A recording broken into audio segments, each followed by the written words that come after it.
أعوذ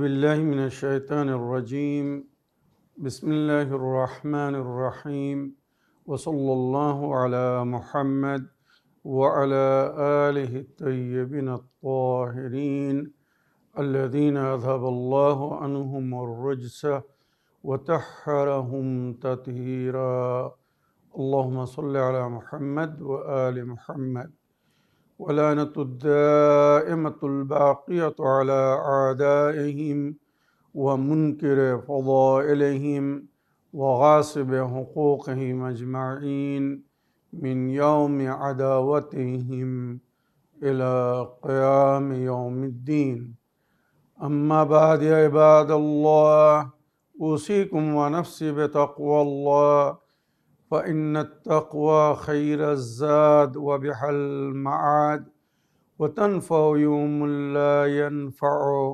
فيه مال ولا بنون إلا من أتى الله بقلب سليم وصلى الله على محمد وعلى آله الطيبين الطاهرين اللهم صل على محمد وآل محمد وعجل فرجهم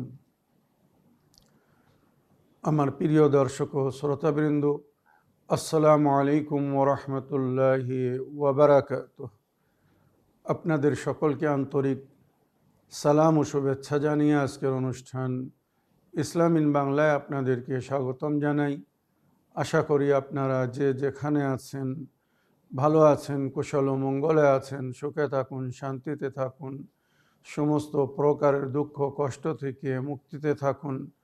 আল্লাহ রব্বুল আলামিনের কাছে এই কামনা করি। যারা অসুস্থ আল্লাহ তাদেরকে সুস্থতা দান করুন, যারা ঋণে ভুগছে আল্লাহ তাদেরকে ঋণ মুক্তি করুন। ওইরূপ যাদের জীবনে কোনো প্রকারের অভাব বা অশান্তি আছে আল্লাহ রব্বুল আলামিন তাদের সকলের জীবনে সুখ শান্তি দান করুন ও সকলের মনোকামনা আশাকে পূরণ করুন। আমাদের সকলকে সৎ পথে চলার, অসৎ পথ থেকে দূরে থাকার এবং এক অপরকে সৎ উপদেশ দেওয়ার তৌফিক দান করুন। আমরা যেন সত্য বা হক জিনিসকে জেনে শুনে মেনে তার উপরে আমল করে সেটা অন্যদের সামনে তুলে ধরতে পারি বা সকলের কাছে পৌঁছে দিতে পারি। আল্লাহ রব্বুল আলামিন আমাদেরকে সেই মনোবল ও নেক তৌফিক দান করুন। আমিন ইয়া রাব্বাল আলামিন। এই দোয়ার সঙ্গে আজকের পর্ব শুরু করতে চলেছি। আপনাদের পাঠানো প্রশ্নের উত্তর দেওয়ার আগে আমি খুব সুন্দর, অতি সুন্দর 20টি দোয়া বিভিন্ন সময় বিভিন্ন পরিস্থিতিতে যে দোয়াগুলো আমাদেরকে পড়তে বলা হয়েছে, যদি এই সমস্ত পরিস্থিতিতে বা যে সমস্ত দোয়ায় যে সমস্ত সময় এই দোয়া পড়তে বলা হয়েছে যদি এগুলো পড়া হয় তো মানুষ আল্লাহর কৃপার দৃষ্টিতে থাকবে, আল্লাহর রহমতের তার উপরে বর্ষণ হতে থাকবে, সমস্ত প্রকারের বালা ও মুসিবত থেকে সে বিরত থাকবে বা দূরে থাকবে, আর ইনশাআল্লাহ সুখে শান্তির সঙ্গে জীবনযাপন করবে। তো আসুন দেখি আমাদেরকে কোন সময় কোন দোয়া পড়তে বলা হয়েছে। দোয়া ছোট ছোট দোয়া, ছোট ছোট বাক্য 2 থেকে 4 বার পড়লে হয়তো মুখস্থ হয়ে যাবে, হেফজ হয়ে যাবে। তো এই দোয়াগুলো ভালো করে মন দিয়ে শুনুন আর এটাকে হেফজ করার চেষ্টা করুন, মুখস্থ করার চেষ্টা করুন, যাহাতে প্রয়োজনের সময় ওই দোয়াটা ব্যবহার করতে পারেন বা পড়তে পারেন। যেমন আমাদেরকে বলা হচ্ছে খানা খানে কি দোয়া, মানে খাওয়ার সময় আমাদেরকে কোন দোয়া পড়ে খাওয়া শুরু করতে হবে। খাদ্য আমাদের জন্যে বা বরকত হবে, আল্লাহ রুজিতে বরকত দান করবে, আর ওই খাদ্য আমাদের জন্যে হানিকারক হবে না, কোনো শারীরিক ক্ষতি করবে না। মনে রাখবেন, খানা খানি কি দোয়া বিসমিল্লাহে ওয়া আলা বারাকাতিল্লাহ, আল্লাহর নাম নিয়ে এবং আল্লাহর কাছে বরকতের কামনা করে আমি এই আহার শুরু করছি। এইভাবে বিসমিল্লাহে ওয়া আলা বারাকাতিল্লাহ বলে শুরু করতে হবে। যদি এটা মনে না থাকে, বিসমিল্লাহির রহমানির রহিম বলে যদি শুরু করেন যথেষ্ট। ইনশাআল্লাহ রুজিতে আল্লাহ বরকত দেবেন, আর ওই রুজি, ওই রিজক যেটা আপনি গ্রহণ করছেন, খাচ্ছেন, কোনো প্রকারের ক্ষতি করবে না। দ্বিতীয়, খানা খতম করনে কি দোয়া, মানে খাওয়ার শেষে কি দোয়া বলতে হবে। আলহামদুলিল্লাহিল্লাযী আত'আমানা ওয়া সাকানা ওয়া জাআলানা মিনাল মুসলিমিন। আলহামদুলিল্লাহ, শুকরুলিল্লাহ, যিনি আমাদেরকে এই রুজি দান করেছেন, পানাহার দিয়েছেন, মানে খাদ্য দিয়েছেন বা পান দিয়েছেন, ওয়া জাআলানা মিনাল মুসলিমিন, আর আমাদেরকে মুসলমান করেছেন। তার সামনে নতশির বা তার হুকুমের আগে নতশির রূপে আমাদেরকে দেখেছেন বা দেখতে চেয়েছেন। আলহামদুলিল্লাহিল্লাযী আত'আমানা ওয়া সাকানা ওয়া জাআলানা মিনাল মুসলিমিন। খাওয়ার পরে এই দোয়া পড়তে বলা হয়েছে যাতে রুজি বৃদ্ধি হয়। সোতে ওয়াক্কি দোয়া, মানে শোয়ার সময় এই দোয়াটি পড়তে বলা হয়েছে। আল্লাহুম্মা বিইসমিকা আমুতু ওয়া আহিয়া, হে আমার প্রতিপালক, আপনার নামের সঙ্গে আমরা মৃত্যুবরণ করব এবং আপনার নামের সঙ্গেই আমাদেরকে জীবন দান দেওয়া হয়েছে বা আমরা জীবিত হই। তো যদি কেউ এই দোয়া পড়ে শোয় তো ইনশাআল্লাহ সে নিরাপত্তায়, আল্লাহর তরফ থেকে ফেরেশতাদের মাধ্যমে তার জীবন রক্ষা হবে। কোনো অদৃশ্য মখলুক বা রাতের অন্ধকারে যারা আমাদের উপরে আক্রমণ করে, হামলা করে, তাদের আঘাত থেকে বা আক্রমণ থেকে আমরা মুক্তিতে থাকব। তো শোয়ার সময় এই দোয়া পড়তে বলা হয়েছে, আল্লাহুম্মা বিইসমিকা আমুতু ওয়া আহিয়া। সোকার উঠনে কি দোয়া, শোয়ার পরে যখন আমরা উঠব তো ওঠার পরে এই দোয়াটি পড়তে বলা হয়েছে। আলহামদুলিল্লাহিল্লাযী আহিয়ানা বাদামা আমাতানা ওয়া ইলাইহিন নুশুর। আল্লাহর শুকর, যিনি আমাদেরকে পুনরায় জীবনদান দিয়েছেন। এই নিদ্রাকে ছোট মৃত্যু বলা হয়। অধিকাংশ মানুষ যখন নিদ্রায় চলে যায় তার জীবন শেষ হয়ে যায়, আর সে ওঠার সুযোগ পায় না। নিদ্রার মধ্যেই আল্লাহ তাকে নিজের কাছে ডেকে নেন। তাই যদি কেউ ঘুম ভাঙে, তার মানে একটা নতুন জীবন দান পেয়েছে, আল্লাহ তাকে নতুন আর একবার সুযোগ দিয়েছে। তাই এইভাবে আল্লাহর শুকর করতে বলা হয়েছে। আলহামদুলিল্লাহিল্লাযী আহিয়ানা, আল্লাহর শুকর, প্রশংসা তার জন্য যে আমাকে জীবন দান দিয়েছে, বাদাম আমাতানা, মৃত্যুর পরে, ওয়া ইলাইহিন নুশুর, আবার পুনরায় তার দিকে ফিরে যেতে হবে আমাদেরকে, বা আমরা ফিরে যাব, আমাদের হিসেব কিতাব হবে। মনে রাখবেন, ইয়মুন নাশর বলা হয়েছে হাসরের দিনকে। বাইতুল খোলা, মানে টয়লেটে প্রবেশের সময় এই দোয়া পড়তে বলা হয়েছে। আল্লাহুম্মা ইন্নী আউযু বিকা মিনাল খাবাসি ওয়াল খাবাইস। সমস্ত প্রকারের জঘন্যতা থেকে, অপবিত্রতা থেকে আল্লাহ, আমি আপনার কাছে নিরাপত্তা চাই, আশ্রয় চাই। তো টয়লেটে প্রবেশের সময় আল্লাহুম্মা ইন্নী আউযু বিকা মিনাল খাবাসি ও মিনাল খাবাসি ওয়াল খাবাইস, এইভাবে বিসমিল্লাহে ওয়া বিল্লাহে বলে আল্লাহুম্মা ইন্নী আউযু বিকা মিনাল খাবসি ওয়াল খাবাইস বলে তারপরে টয়লেটে প্রবেশ করতে হবে। টয়লেটের ভেতরে গিয়ে না, কিন্তু টয়লেটের প্রবেশ করে আগে এই দোয়া পড়তে হবে। এবারে তখন টয়লেটের পরে বাইরে আসবেন, তখন বাইরে হওয়ার সময় এই দোয়াটি পড়তে বলা হয়েছে। প্রবেশ যখন করবেন তখন টয়লেটের ভিতরে বাম পা আগে রাখবেন আর ডান পা পরে, আর যখন টয়লেট থেকে বাইর হবেন তো ডান পা আগে বাইর করবেন, বাম পা পরে, মনে রাখবেন। আর বাহির হওয়ার সময় এই দোয়াটি পড়তে বলা হয়েছে। আলহামদুলিল্লাহিল্লাযী আযহাবা আন্নী আল আযা ওয়া আফানি, আমার কষ্টকে যিনি নিবারণ করেছেন আর আমাকে সুস্থতা দান করেছেন। টয়লেট থেকে বাইরে হওয়ার সময় এই দোয়াটা পড়তে বলা হয়েছে। আলহামদুলিল্লাহিল্লাযী আযহাবা আন্নী আল আযা ওয়া আফানি। ঘর থেকে যখন আমরা বাইর হই, কোনো জায়গায় যাচ্ছি, তো ঘর থেকে বাইর হওয়ার সময় মনে রাখবেন, আগে বাম পা বাইর করতে বলা হয়েছে, ডান পা ভেতরে থাকবে, বাম পা ঘরের বাইরে দিতে হবে, আর এই দোয়াটি পড়তে হবে ঘর থেকে বাইর হওয়ার সময়। বিসমিল্লাহে তাওয়াক্কালতু আলাল্লাহি আও বিসমিল্লাহে তাওয়াক্কালতু আলাল্লাহি ওয়ালা হাওলা ওয়ালা কুওয়াতা ইল্লা বিল্লাহ। আর এর আগে আমি বলেছি বিসমিল্লাহে ওয়া বিল্লাহে তাওয়াক্কালতু আলাল্লাহ, 3টি বাক্য যদি বলতে পারেন যথেষ্ট। বিসমিল্লাহে তাওয়াক্কালতু আলাল্লাহি ওয়ালা হাওলা ওয়ালা কুওয়াতা ইল্লা বিল্লাহ, এটা বলে বাইরে হতে হবে। আর যখন আমরা ঘরে প্রবেশ করব তো আগে ডান পা ঘরের ভেতরে দিতে হবে, ফেলতে হবে, আর বাম পা বাইরে থাকবে। আর এই দোয়া পড়তে হবে, আল্লাহুম্মা ইন্নী আসআলুকা খাইরাল মাওলাজে ওয়া খাইরাল মাখরাজ। আমি শান্তিপূর্ণভাবে বা সুন্দরভাবে খায়ের ও বরকতের সঙ্গে যেন ঘরে প্রবেশ করি, আর ঘর থেকে ওইভাবে যেন বাইরে আসতে পারি বা বাইরে আসি। এইভাবে আল্লাহর কাছে দোয়া করে ঘরে প্রবেশ করতে বলা হয়েছে। আর ঘরে প্রবেশ করার পরে উচ্চস্বরে সালাম করতে বলা হয়েছে। ঘরে কেউ থাক আর না থাক, আল্লাহর ফেরেশতারা থাকে, অনেক জিন্নাতরা আমাদের ঘরে থাকে, তো তাদেরকে সালাম করলে ঘরে শান্তি থাকে, আর ওই জিন্নাতরা কখনো ঘরে কোনো ক্ষতি করে না, মনে রাখবেন। এবারে মসজিদে প্রবেশের সময় আমাদেরকে এই দোয়া পড়তে বলা হয়েছে, আল্লাহুম্মা ইফতালি আবওয়াবা রাহমাতিক, হে আমার প্রতিপালক আমার জন্য রহমতের দরওয়াজাকে খুলে দিন। আল্লাহুম্মা ইফতালি আবওয়াবা রাহমাতিক। আর মসজিদ থেকে বাইর হওয়ার সময় এই দোয়া পড়তে বলা হয়েছে, আল্লাহুম্মা ইন্নী আসআলুকা মিন ফাদলিকা ওয়া রাহমাতিক, আমি আপনার ফজল করম বা আপনার রহমত থেকে দাবি করছি, চাচ্ছি, আমি এখানে আপনার ঘর থেকে যাচ্ছি, হ্যাঁ আমার প্রতিপালক আমার উপরে নিজের ফজল করম করবেন বা আমার উপরে নিজের রহমতের দৃষ্টি রাখবেন, যাতে আমি সমস্ত কাজে সফলতা অর্জন করতে পারি। তো মসজিদ থেকে বাইরে হওয়ার সময় আল্লাহুম্মা ইন্নী আসআলুকা মিন ফাদলিক ওয়া রাহমাতিক এই বলে বাইর হতে হবে।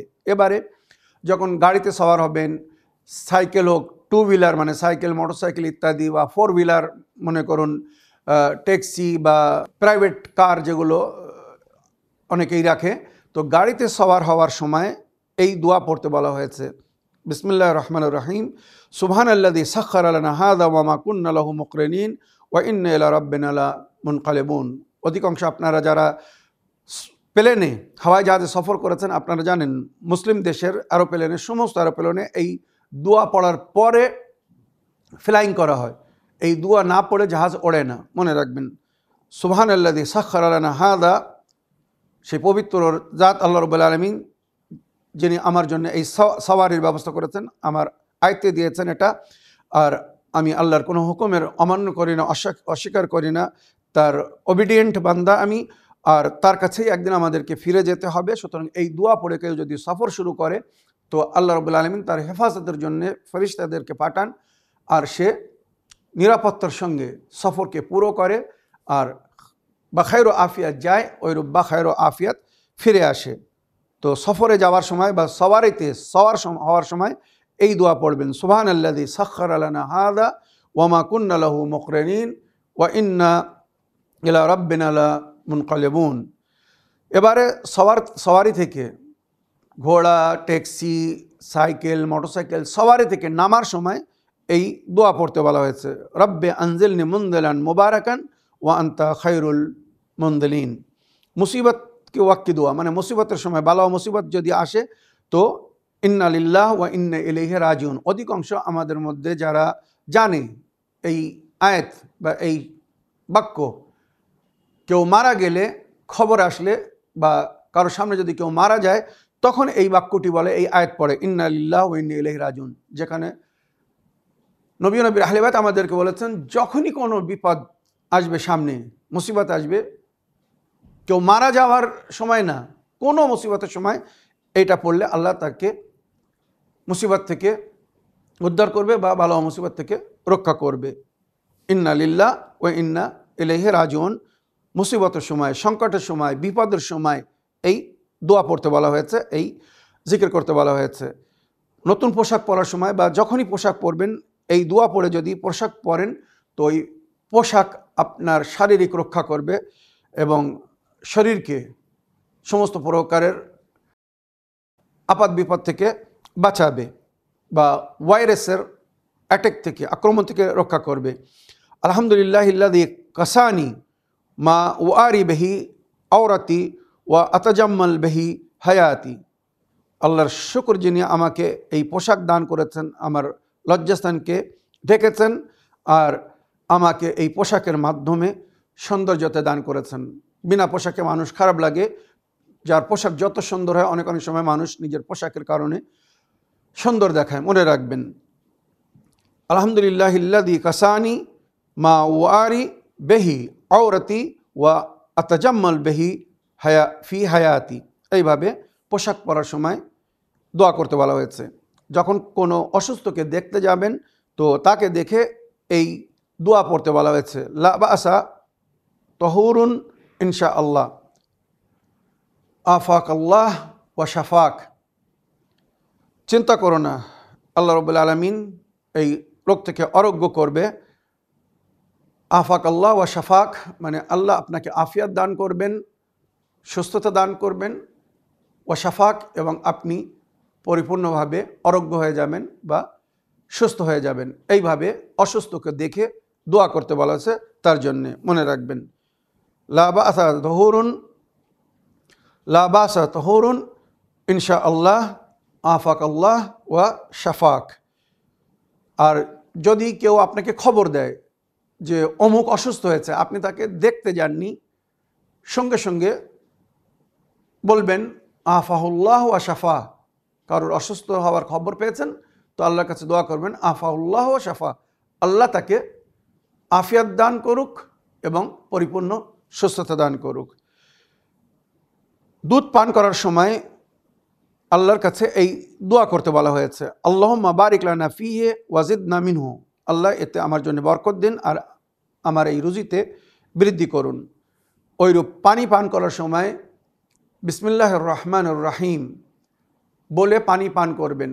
তো এই পানি অনেক অনেক সময় ওষুধের কাজ করবে, বা বলা হয়েছে পানি পান করার সময় আলহামদুলিল্লাহিল্লাযী সাকানি মিন মাইন বারিদিন, আল্লাহর শুকর যিনি আমাকে ঠান্ডা পানি পান করিয়েছেন। আলহামদুলিল্লাহিল্লাযী সাকানি মিন মাইন তাহিরিন। বিভিন্নভাবে দোয়া উল্লেখ হয়েছে, যদি অতটা না পড়তে পারেন শুধু বলবেন বিসমিল্লাহির রহমানির রহিম। আর যদি সময় থাকে তো সূরা আলহাম পড়ে, একবার সূরা আলহাম পড়ে পানিতে ফু দিয়ে ওই পানি পান করবেন। ওই পানি ওষুধের কাজ করবে, অনেক রোগ থেকে শেফা দান করবে ইনশাআল্লাহ। চাঁদ দেখার সময় আমাদেরকে এই দোয়া পড়তে বলা হয়েছে। নতুন যখন চাঁদ দেখবেন তো চাঁদ দেখে এই দোয়া পড়তে বলা হয়েছে, আল্লাহুম্মা আহিল্লাহু আলাইনা বিল আমনি ওয়াল ঈমান ওয়াস সালামাতি ওয়াল ইসলাম রব্বি ওয়া রব্বুকাল্লাহ। হামদু শুকরিল্লাহ যে এই চাঁদের মাধ্যমে আমাদেরকে আমন আমান দান করেছেন, ঈমান দিয়েছেন, শান্তি দিয়েছেন, ইসলামের অন্তর্ভুক্ত করেছেন। কেননা ইসলামিক মাস এই চন্দ্র ছোট বড় হওয়া থেকেই গণ্য হয়, বা চাঁদের মাস কামারি মাস বলা হয়। ওই জন্যে রব্বি ওয়া রব্বুকাল্লাহ। আর আমরা চাঁদ দেখে বলি তোমারও প্রতিপালক আল্লাহ, আমারও প্রতিপালক আল্লাহ। সুতরাং এই চাঁদে যেন আমি ক্ষতিগ্রস্ত না হই, এই চাঁদে যেন আমি কোনো বিপদে না পড়ি, এই চাঁদে যেন আমি শান্তিপূর্ণভাবে থাকি, আর আল্লাহর রহমত ও বরকত যেন আমার উপরে নাজিল হতে থাকে। তো চাঁদ দেখে এই যদি দোয়া কেউ পড়ে তো ওই মাস শান্তিপূর্ণভাবে কাটবে। আর বলা হয়েছে চাঁদ দেখে সাদকা দিয়ে তারপরে এই দোয়াটা পড়বেন। যদি চাঁদ দেখা যায় তো সঙ্গে সঙ্গে এই দোয়া পড়বেন, তারপরে সাদকা দিবেন। আর নইলে আগে সাদকা দিয়ে তারপরে এই দোয়া পড়বেন, আল্লাহুম্মা আহিল্লাহু আলাইনা বিল আমনি ওয়াল ঈমান ওয়াস সালামাতি ওয়াল ইসলাম রব্বি ওয়া রব্বুকাল্লাহ। আয়না দেখনে কি দোয়া, যখন আয়নায় নিজেকে দেখবেন তো আল্লাহ আপনাকে যে সুন্দর সৃষ্টি করেছেন, জীবনদান দিয়েছেন, হয়তো আপনার মতো সুন্দর অন্য কেউ না, তাই আল্লাহর শুকর করার জন্যে এই দোয়া পড়বেন, আল্লাহুম্মা আনতা হাসসানতা খালকি ফাহাসসিন খুলুকি।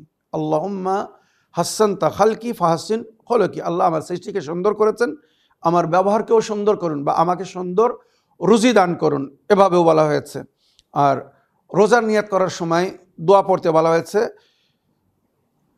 নওয়াইতু আন আসুমা গাদান লিল্লাহি তাআলা কুরবাতান ইলাল্লাহ। যদি কেউ চাঁদ রাত্রে বা কাল রোজা রাখবে, আজ রাত্রে যদি কেউ নিয়াত করে তো এইভাবে নিয়াত করবে, নওয়াইতু আন আসুমা গাদান লিল্লাহি তাআলা কুরবাতান ইলাল্লাহ। আর যদি সকালে নিয়াত করে, যেদিন রোজা রাখবে সেই দিনে সকালে নিয়াত করে, তো নওয়াইতু আন আসুমাল ইয়াউম কুরবাতান ইলাল্লাহ, আমি আজ আল্লাহর খুশির জন্যে, আল্লাহর নিকটতম হওয়ার জন্য রোজা রাখিব, কুরবাতান ইলাল্লাহ, এভাবে নিয়াত করবে। আর আমার আহলে সুন্নাত ভাইরা যেভাবে নিয়াত করে বেসওমি গাদিন নওয়াইতু মিন শাহরে রমজান, এইভাবে ওনারা নিয়াত করেন, করতে পারেন, কোনো অসুবিধা নেই। আর ইফতার করার সময় হাতে খেজুর নিয়ে হোক বা নুন পানি নিয়ে, চাল নিয়ে, যা কিছু হালাল রুজি হাতে নিয়ে এই দোয়া পড়ে তারপরে ইফতার করতে বলা হয়েছে। আল্লাহুম্মা ইন্নী লাকা সুমতু ওয়া বিকা আমানতু আলাইকা তাওয়াক্কালতু ওয়া আলা রিজকিকা আফতারতু।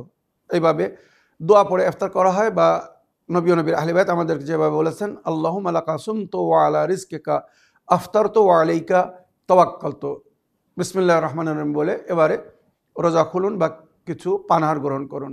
এইভাবে আল্লাহ রাব্বুল আলামিন রোজাকে কবুল করবেন আর রোজার সওয়াবকে বৃদ্ধি করে দেবেন। সারাদিনের মেহনত পরিশ্রমকে আল্লাহ সুন্দর দৃষ্টিতে দেখবেন আর তার সুন্দর আজর সওয়াব দান করবেন। আশা করি এই যে 20টি দোয়া বললাম, এই দোয়া স্মরণে রেখে এগুলো প্রয়োজন হিসাবে বা যখন যে দোয়া পড়তে বলা হয়েছে পড়ার চেষ্টা করবেন। জীবনে অনেক সুখ শান্তি পাবেন বা বালা মুসিবত থেকে দূরে থাকবেন। আসুন এবারে আপনাদের পাঠানো প্রশ্ন পড়ি, দেখি কোথা থেকে কে কী লিখছেন। আসসালামু আলাইকুম, জনাব মাওলানা সাবির রেজা সাহেব, আমি নদিয়া জেলা থেকে সুরাজ শেখ বলছি। মাওলানা সাহেব, আমার প্রশ্ন হলো সূরায়ে আরাফের 50 নম্বর আয়াতটি আপনি একটু ব্যাখ্যা করে বলবেন। ওয়ালাইকুম আসসালাম রহমতুল্লাহি ওয়া বারাকাতুহু। আমার প্রিয় ভাই সুরাজ শেখ সাহেব, আপনার চিঠি লেখার জন্যে আপনাকে ধন্যবাদ জানাই। আপনি সূরায়ে আরাফের আয়াত নম্বর 50-এর ব্যাখ্যা জানতে চেয়েছেন। আমি সূরায়ে আরাফের 50 পড়ে তার ব্যাখ্যা করছি, তবে ওই আয়াতকে বোঝার জন্যে বা পরিপূর্ণরূপে ওই আয়াতের ব্যাখ্যা জানার জন্যে আপনাকে 50-এর সঙ্গে 51 পড়ে শোনাচ্ছি, ভালো করে মন দিয়ে শুনবেন। বিসমিল্লাহির রহমানির রহিম। ওয়ানাদা আসহাবুন নার আসহাবুল জান্নাহ।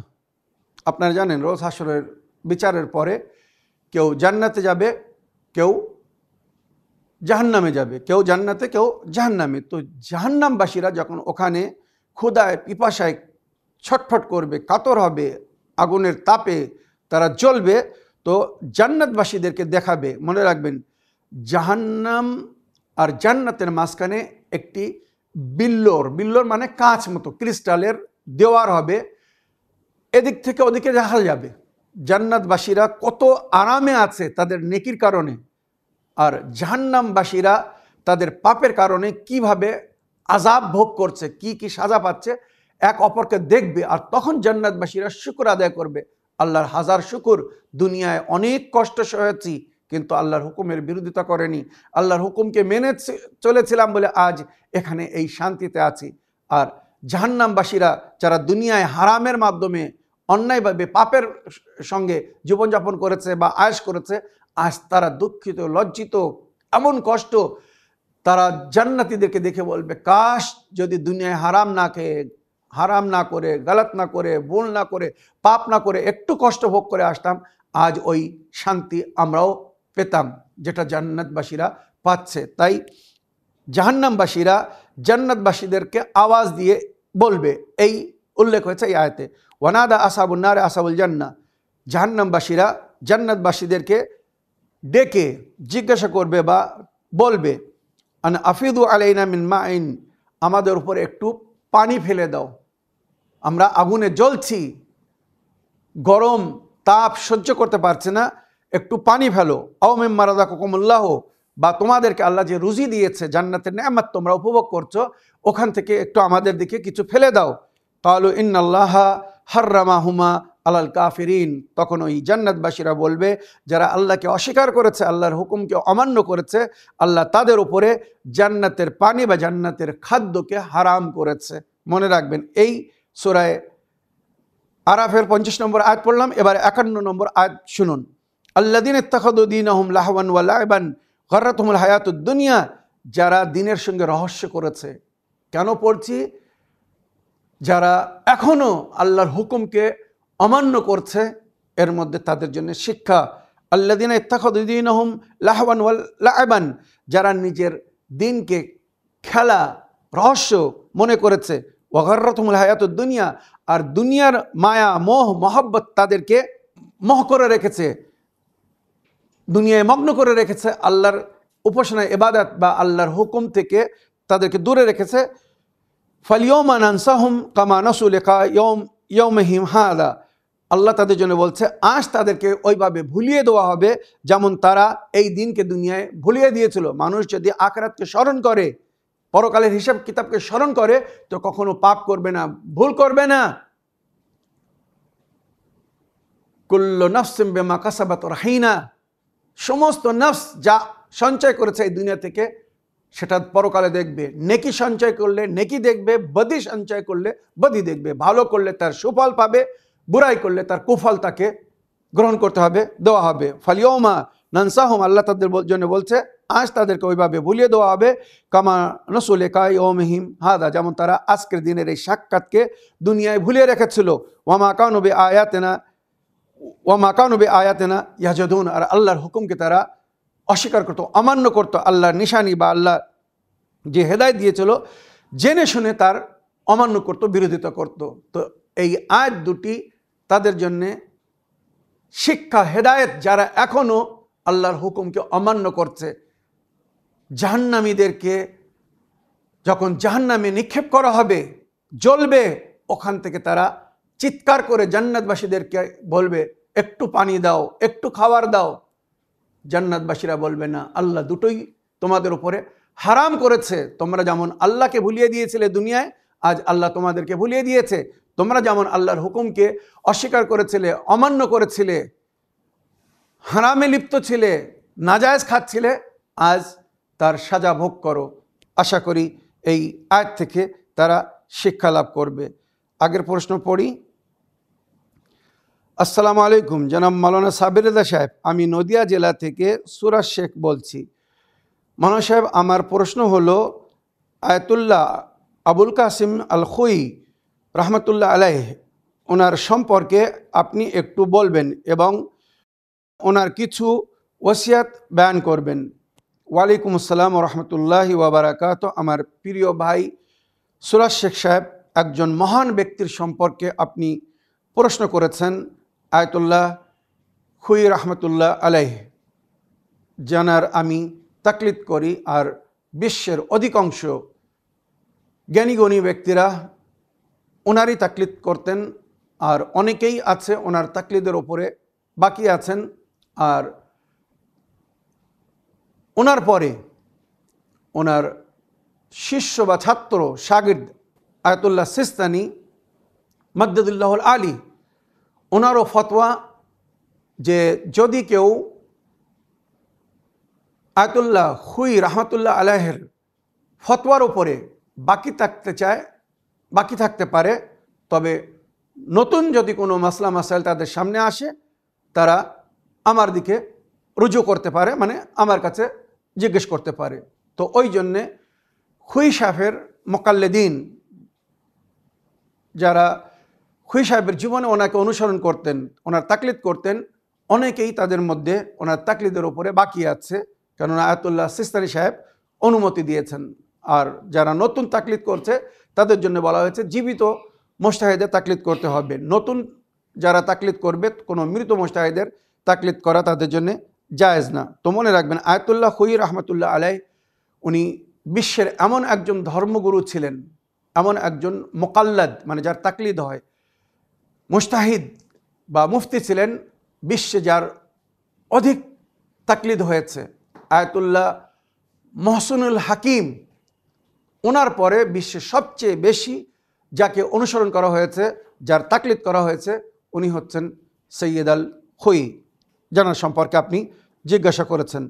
সৈয়দ আল খুই, ওনার জন্ম 1899-তে।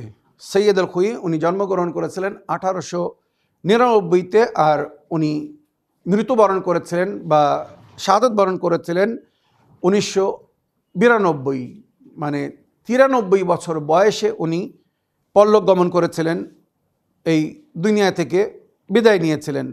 আর ওনার কিছু বই, যে বই উনি লিখেছেন খুব বিখ্যাত, উনি ইলমুর রিজাল, কিভাবে রাবিদেরকে চিনবেন, যে আর রওয়ায়েতকে বুঝবেন যে এই রওয়ায়েত ঠিক কিনা, এই রওয়ায়েতটি, এই হাদিসটি অথেন্টিক কিনা, সঠিক কিনা, সেটা জানার জন্যে উনি ইলমে রিজালের উপরে 23 খণ্ডর বই লিখেছেন। 23 খণ্ড, চিন্তা করুন।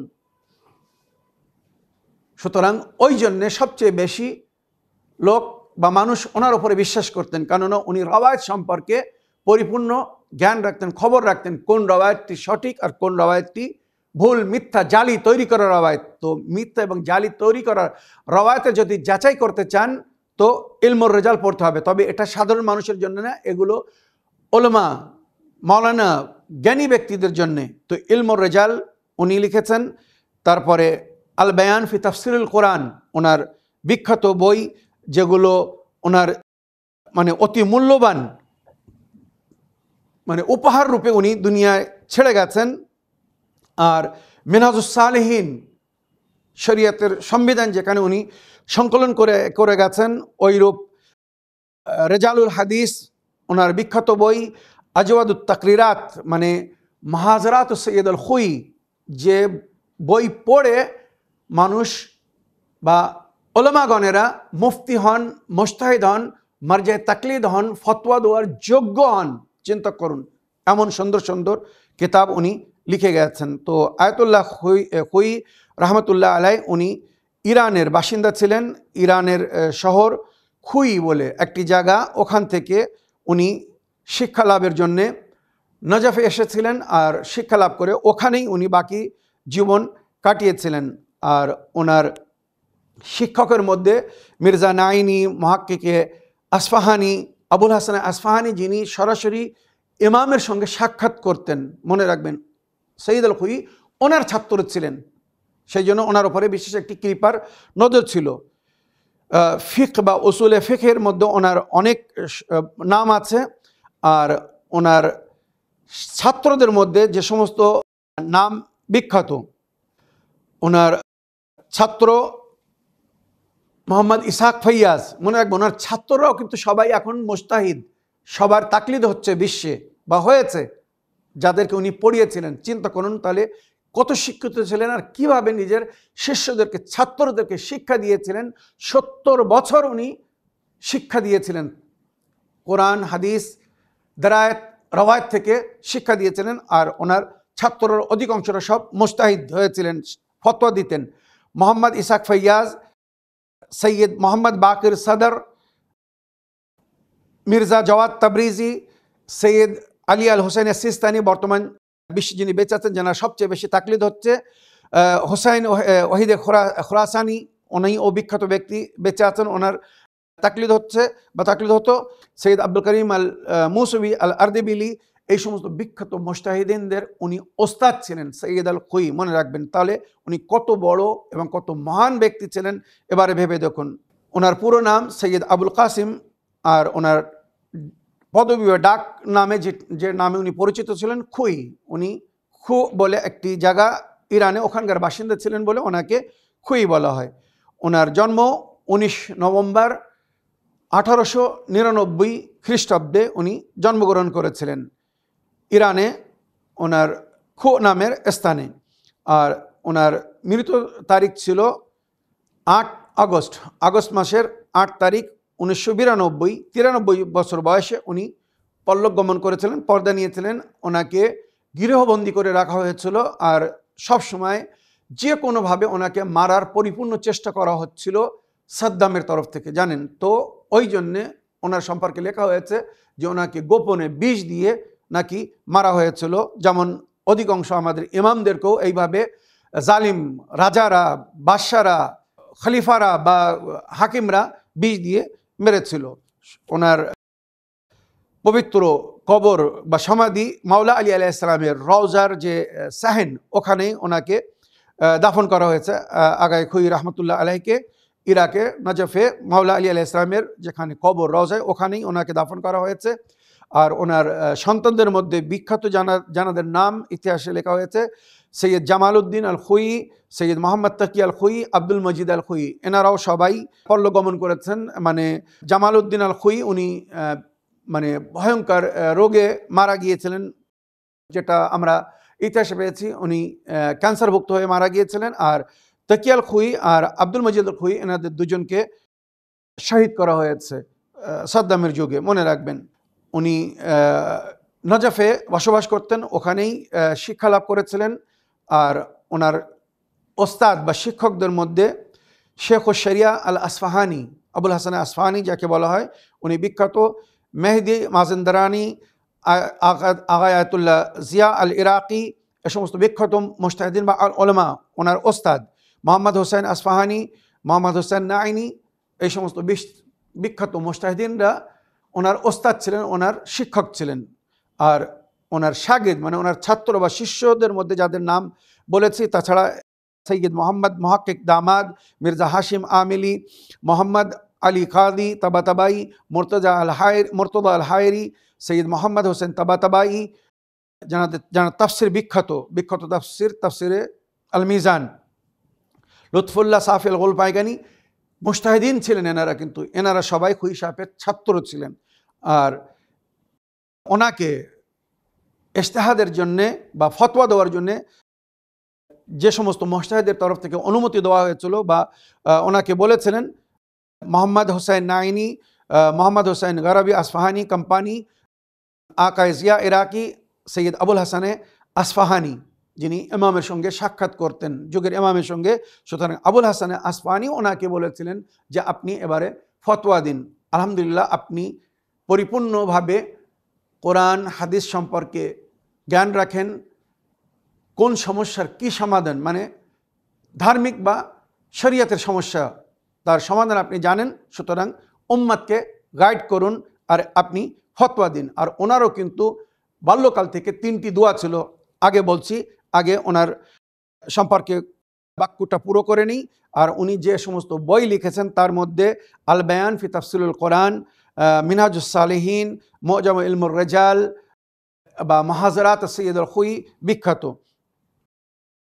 উনি ইরান হুকুমতকে সবসময় সমর্থন করেছেন, ইসলামিক ইনকিলাবকে উনি সমর্থন করতেন, যাতে ইসলামিক পরিবেশ তৈরি হয়, সৃষ্টি হয়।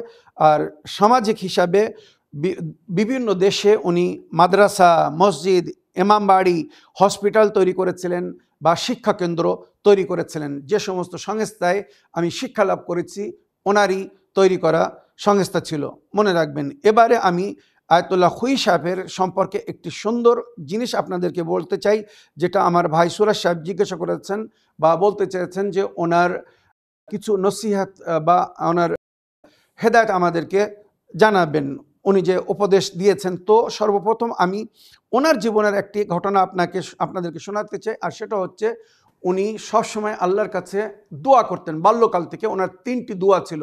উনি যখন ছাত্রদেরকে শিক্ষা দিতেন তো অনেক সময় ছাত্রদেরকে প্রশ্ন উত্তরে বলতেন যে আমার জীবনের 3টি আশা, বা আমি সবসময় আল্লাহর কাছে 3টি দোয়া করি বা করতাম। 1, আমি যেন মুজতাহিদ হয়ে আল্লাহর বান্দাদেরকে, নবীর উম্মত বা আহলে বাইতের অনুগামী অনুসারীদেরকে দিনের সঠিক শিক্ষা দিতে পারি, হেদায়েত দিতে পারি, শরীয়তের মাসলা মাসাল সংবিধান যেন তাদেরকে বলতে পারি। আমার বাল্যকাল থেকেই আমার মনে বড় আশা ছিল মুজতাহিদ হওয়ার, মুফতি হওয়ার, আমি যেন সেই শিক্ষা, সেই জ্ঞান লাভ করতে পারি। আলহামদুলিল্লাহ, আল্লাহ আমার দোয়াকে কবুল করেছেন আর আমাকে আজ সেই তৌফিক দান করেছেন যে আমি পুরো বিশ্বকে গাইড করছি, হেদায়েত দিচ্ছি, শরীয়তের সমস্ত মাসলা মাসাল বা সংবিধান তাদেরকে বলছি। তো ওনার প্রথম দোয়া ছিল আমি যেন মুজতাহিদ হতে পারি, যেটা পুরো হয়েছিল। ওনার দ্বিতীয় দোয়া ছিল আল্লাহ আমার জীবন সাথী যেন এক নেক নারী হয়। উনি আল্লাহর কাছে অর্থ চাননি, রূপসী নারী চাননি। উনি বলেছেন আল্লাহ আমাকে সুন্দর নেক নারীর জীবন সাথী করো, বা আমার জীবন সাথী যেন একজন সুন্দর নেক নারী হয়। আর তার পরিচয় এই ঘটনার মধ্যে উনি বলেছিলেন। আয়াতুল্লাহ খুই রহমতুল্লাহ আলাইহের জীবনসাথী কেমন ছিলেন একটু শুনুন। আয়াতুল্লাহ ওয়াহিদে খোরাসানি উনি লিখছেন যে আমি আয়াতুল্লাহ খুই সাহেবের স্ত্রী যখন ইন্তেকাল হলো তো আমি তাজিয়াত দিতে গিয়েছিলাম। তো উনি খুব দুঃখিত ছিলেন, মানে কাঁদছিলেন। তো আমি ওনাকে খুব ভালোবাসতাম, উনিও আমাকে খুব ভালোবাসতেন। সেই জন্য আমি ওনার কাছে জিজ্ঞেস করলাম যে আপনি এত আহত, এত কষ্ট, এত দুঃখ আপনার এই স্ত্রীর জন্যে। তখন উনি আমাকে বললেন আমার স্ত্রী আমার জীবনসাথী ছিল, এমন জীবনসাথী যার আমি সবসময় আল্লাহর কাছে দোয়া করতাম। তখন উনি একটা ঘটনা বললেন যে আমার যখন নতুন বিয়ে হয়েছিল, বিয়ের দ্বিতীয় দিন, আজ বিয়ে হয়েছে, আগামী দিন উনি ছাত্রকালে বিয়ে করেছিলেন যখন উনি পড়ছিলেন ইরাকে। তো উনি বলছেন আমার আজকে বিয়ে হয়েছে, আগামী দিন আমি মাদ্রাসায় যাচ্ছিলাম পড়ার জন্যে। শিক্ষা লাভের জন্যে। তবে চিন্তা ছিল যে আজ আমার বিয়ের প্রথম দিন, গত রাত্রে আমার বিয়ে হয়েছে, আজ আমার বিয়ের প্রথম দিন, আর আমার বাড়িতে পানাহারের কিছু নেই। চিন্তা করুন, আমার বাড়িতে পানাহারের কিছু নেই। আমি ভাবছিলাম যে আজকের দিনে আমি কোথা থেকে রুজির ব্যবস্থা করব, কি পানাহার করব। আমার জীবনে নতুন কেউ এসেছে, তার জন্য আমি কি পানাহারের ব্যবস্থা করব। আমি খুব চিন্তায় ছিলাম, আমার মন উদাস ছিল। আমার স্ত্রী আমাকে দেখে বলল, আপনি কি নিয়ে চিন্তা করছেন? আপনি তো মাদ্রাসায় যাচ্ছেন, যান না, ফিরে এসে আমি কি খাবো, তুমি কি খাবে? আমাদের পানাহারের কোনো ব্যবস্থা নেই। মনে রাখবেন, আয়াতুল্লাহ খুই নিজের জীবনের বাস্তব ঘটনা, নেক মুত্তাকি ছিলেন, আল্লাহভীত ছিলেন। সুতরাং চিন্তা করুন, ওনার স্ত্রী যখন এই কথা শুনলেন ওনার মুখ থেকে যে দুপুরে আমরা কি খাবো, আমাদের নতুন জীবন শুরু হচ্ছে আজকের দিন থেকে, উনি বললেন, মানে আয়াতুল্লাহ খুই সাহেবের স্ত্রী বললেন যে আপনি পড়তে যাচ্ছিলেন, আল্লাহর পথে যাচ্ছিলেন। যারা দিনের শিক্ষার জন্য যায় তাদের জন্য বলা হয়েছে জিহাদ করতে যায়। আর তাদের কদম যখন জমিনের উপরে পড়ে, তো কদম জমিনের উপরে পড়ে না, ফেরেশতার পায়ের উপরে, ডানার উপরে পা পড়ে। যে যত কদম সে চলে, যোদ্ধারা যখন যুদ্ধের ময়দানে যায়, তাদের যে সওয়াব দেওয়া হয়েছে, এক তালিব ইলমকে যে দিনের শিক্ষা অর্জন করতে যায়, প্রতি পায়ে পায়ে তাকে সেই সওয়াব দান করা হয়েছে। আর তার পা ফেরেশতাদের ডানার উপরে পড়ে নাকি, এমন আজর রাখা হয়েছে। তো ওনার স্ত্রী বললেন, আপনি যান, পানাহারের চিন্তা আপনার না, আমি যখন আপনার জীবন সাথী হয়েছি, তো এটা এবারে আমার দায়িত্ব, আমার জিম্মেদারি। খুই সাহেব মিসমিস করে হাসতে হাসতে মাদ্রাসায় চলে গেলেন। যখন বাড়ি ফিরেছেন দুপুরের খাওয়ার সময়, উনি কি দেখছেন, দস্তরখানে আবগোশত, ইরানিদের মনোনীত বা পছন্দিত খাদ্য, আপনারা জানেন আবগোশত বলা হয়। মাংসের সুরো দিয়ে সুন্দর করে একটা তরকারি তৈরি হয়, আবগোশত ওনারা বলেন। তো এসে দেখছেন দস্তরখানে রুটি আর আবগোশত আছে। উনি মিসকে হেসে জিজ্ঞাসা করলেন নিজের নতুন বউকে, স্ত্রীকে, এ কোথা থেকে এলো? আমি তো তোমাকে কোনো পয়সা দিয়ে যাইনি, বা তোমার কাছেও এমন কোনো পয়সা ছিল না, এটা তুমি কিভাবে আয়োজন করলে, ব্যবস্থা করলে, কোথা থেকে হলো? তখন খুই সাহেবের স্ত্রী, যার জন্য উনি দোয়া করতেন আল্লাহর কাছে, আল্লাহ আমাকে নেক নারী দিও, নেক জীবন সাথী করো। আপনি যখন মাদ্রাসায় চলে গিয়েলেন, খুই সাহেবের স্ত্রী বলছে, আপনি যখন মাদ্রাসায় চলে গিয়েছিলেন, আমি ঘরের বাইরে গেলাম, ওনাদের বাড়ির সামনে কিছু দূরে, ওখানে সবাই, মানে পুরো পাড়ার লোকেরা, এলাকার লোকেরা জঞ্জাল ফেলতো, ময়লা ফেলতো। খুই সাহেবের স্ত্রী ওখানে যাচ্ছে, দেখছে যে কোনো জিনিস যদি আমি ভালো পাই সেটাকে নিয়ে রান্না করব। চিন্তা করুন, আগেকার যুগে যারা মুস্তাহিদ হয়েছে, আপনারা জানেন না, তরমুজের খোলা, মানুষ তরমুজ খেয়ে খোলা ফেলে দিত। অনেক ছাত্রদের জীবনে আমরা পেয়েছি, পড়েছি, ওই তরমুজের খোলা সিদ্ধ করে নুন দিয়ে, মানে রান্না করে খেয়ে তারা পড়েছিল, তাই তারা বড় বড় মুস্তাহিদ হয়েছিল। মনে রাখবেন কত কষ্ট করে। তো ওখানে গিয়েছে যে উনি বলছে, আমি দেখছিলাম যে কিছু যদি পাই, তো এমন সময় আমার নজর পড়লে একটা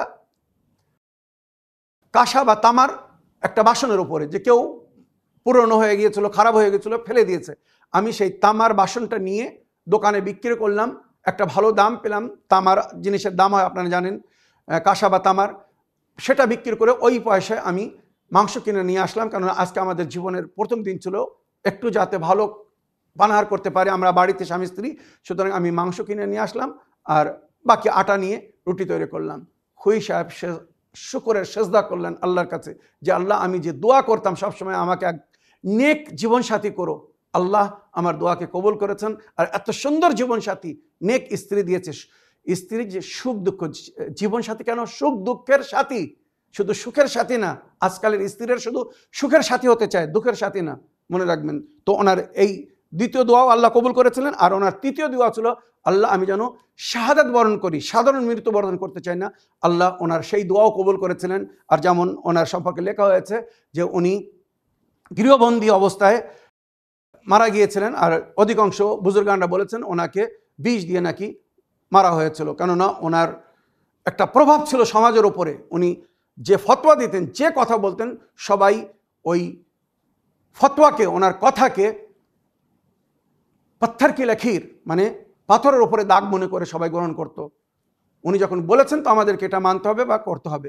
তো আল্লাহ ওনার এই দোয়াকে কবুল করেছিলেন। এবারে উনি যে নিজের ছাত্রদেরকে সবসময় ওসিয়ত করতেন বা বলতেন সেটা হচ্ছে, তোমরা হারাম পানাহার থেকে, নাজিস এবং হারাম থেকে দূরে থেকো।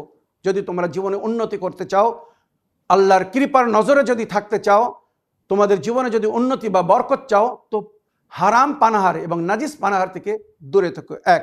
দ্বিতীয়, গীবাত, হারাম দেখো না, হারাম শোনো না, নামাহরামকে দেখো না। বারবার উনি বলতেন নামাহরামকে, পরনারীদেরকে দেখো না, কারণ শয়তান এখান থেকেই সুযোগ ধরে আর হারামে লিপ্ত করার চেষ্টা করে। হারাম দেখো না, হারাম শোনো না, গীবাত করো না, গীবাত শোনো না। উনি বলতেন, যদি তুমি জানতে পারো যে কেউ তোমার গীবাত করেছে, তো তাকে যে ধন্যবাদ জানাবে, আর যদি সম্ভব হয় তো কিছু উপহার দেবে। সে যদি জিজ্ঞাসা করে যে আমাকে ধন্যবাদ কেন জানাচ্ছ, আমাকে উপহার কেন দিচ্ছ, তখন তাকে বলবে, আমি শুনেছি আপনি নাকি আমার গীবাত করেছেন কোথাও, তো আপনি আমার পাপের বোঝাকে হালকা করে দিয়েছেন, আমার পাপকে নিজের ওপরে নিয়ে নিয়েছেন, আমাকে পাপ মুক্তি করে দিয়েছেন, পরকালের আযাব থেকে আমাকে বাঁচিয়েছেন বলে আমি আপনার ধন্যবাদ জানাচ্ছি বা আপনাকে উপহার দিচ্ছি। মনে রাখবেন, কারোর গীবাত করা মানে তার পাপ নিজের ওপরে নিয়ে নেওয়া। সে বেঁচে যাবে, আমি ওই পাপ করিনি কিন্তু আমি ফেঁসে যাব। তো উনি বলতেন গীবাত করো না, গীবাত শোনো না। তবে যদি কেউ তোমারকে বলে যে, বা তুমি জানতে পারো যে কেউ তোমার গীবাত করছিল, তো তাকে ধন্যবাদ জানাবে। আর উনি সবসময় একটা জিনিস শেষে বলতেন, যেটা কোরআন হাদিসে বলা হয়েছে, আনতাফি আইনিল্লাহ ফানদুর মাদা তারা, যেটা হাদিস বলছে তুমি সবসময় আল্লাহর দৃষ্টিতে আছো, এবারে ভেবে দেখো তোমাকে কি করা উচিত। তো জীবনে চলার পথে সবসময় একটা জিনিস মনে রাখবে, যে তুমি আল্লাহর ক্যামেরার সামনে আছো, যা কিছু করছো তো সব কিছু রেকর্ডিং হচ্ছে, শুটিং হচ্ছে। কালকে কিন্তু কোনো জিনিসকে অস্বীকার করতে পারবে না, অমান্য করতে পারবে না। তো তুমি যখন সবসময় আল্লাহর নজরে আসো, তো তোমাকে কিভাবে জীবনযাপন করতে হবে ভেবে চিনতে কদম তোলো, ভেবে চিনতে কথা বলো, ভেবে চিনতে কাজ করো। তোমার জীবন অন্যদের জন্য আইডিয়াল হবে, উদাহরণ হবে, তোমাকে সবাই ফলো করবে, তোমাকে সম্মানের নজরে দেখবে, আল্লাহ ও রসুল ও আহলে বাইতের নজরে এবং আল্লাহর বান্দাদের নজরে তুমি একটা উচ্চ স্থান পাবে। আমাকে দেখো আজ, আল্লাহর কাছে আমি সব সময় যে দোয়া করতাম, আল্লাহ আমার দোয়াকে কবুল করেছেন এবং আমাকে সম্মানিত জীবন দান করেছেন। আমার প্রিয় ভাই সুরাজ শেখ সাহেব, আশা করি আপনার প্রশ্নে আপনি উত্তর পেয়েছেন। আর এই যে আয়াতুল্লাহ খোই সাহেবের জীবনী শোনালাম, ইনি কিন্তু মাসুম ছিলেন না, সাধারণ ব্যক্তি ছিলেন, কিন্তু নিজের পবিত্র নফসের মাধ্যমে, তাকওয়া ও পরহেজগারির মাধ্যমে এত উচ্চ অন্যতম স্থান অর্জন করেছিলেন যে পুরো বিশ্বের শিয়ারা, আহলে বাইতের অনুগামী অনুসারীরা ওনার তাকলিদ করতেন। ওনার যুগে, ওনার সময় ইমাম খুমানি রহমতুল্লাহ আলাইহ ইরানের সর্বোচ্চ শ্রেষ্ঠ ধর্মীয় নেতা ছিলেন। তার সত্ত্বেও অধিকাংশ ইরানিরা খোই সাহেবের তাকলিদ করতেন। তাহলে চিন্তা করুন কত সম্মানিত স্থান রাখতেন। আশা করি আপনি আপনার প্রশ্নের উত্তর পেয়েছেন, আর আমার দর্শকবৃন্দরা এই ঘটনা থেকে বা ওনার জীবনী থেকে লাভবান হয়েছেন। আমরা যাদের তাকলিদ করি, আমরা যাদেরকে স্মরণ করি, অনুসরণ করি, মুজতাহিদদেরকে ফলো করি, একবার ভেবে দেখুন তাদের জীবন কত সুন্দর জীবন। তাই ওনাদেরকে আদর্শ মনে করে ওনাদের ফতোয়াকে আমরা মেনে চলার চেষ্টা করি। এই বলে আমার আজকের বক্তব্য এখানে শেষ করলাম। ওয়া আখিরু দাওয়ানা আলহামদুলিল্লাহি রাব্বিল আলামিন। ওয়াসসালামু আলাইকুম ওয়া রাহমাতুল্লাহি ওয়া বারাকাতুহু।